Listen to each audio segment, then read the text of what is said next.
শ্রেষ্ঠ শ্রেষ্ঠ ব্যক্তি আরাফার ময়দানে, মিনার প্রান্তরে, সাফা মারওয়া, কাবা শরীফের চত্বরে হাজির হয়। তো ওইখানকার যিনি ইমাম, 6 জন ইমাম আছে কাবা শরীফের, তো ওই ইমামগুলো তো মনে মনে করতে পারে যে আজকের বিশ্বের সেরা সেরা মানুষ আজকের এখানে হাজির হয়েছে। 5 দিন রোজা রাখা হারাম, কিন্তু 360 দিন রোজা রাখা জায়েজ। তো 360 দিন রোজা করা ব্যক্তি এমনও হাজির হয়।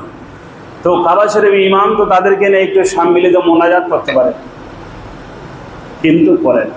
কেন? সম্মিলিত মোনাজাত মুহাম্মদ সাল্লাল্লাহু আলাইহি সাল্লামের থেকে প্রমাণ নেই, দলিল নেই, প্রুফ নেই। মুহাম্মদ সাল্লাল্লাহু আলাইহি সাল্লাম মদিনার জমিনে 10 বছর ইমামতি করেছিলেন। 10 × 5 দিয়ে 365 দিয়ে গুণ করলে দেখা যায় 18,250 ওয়াক্তের সালাত হয়।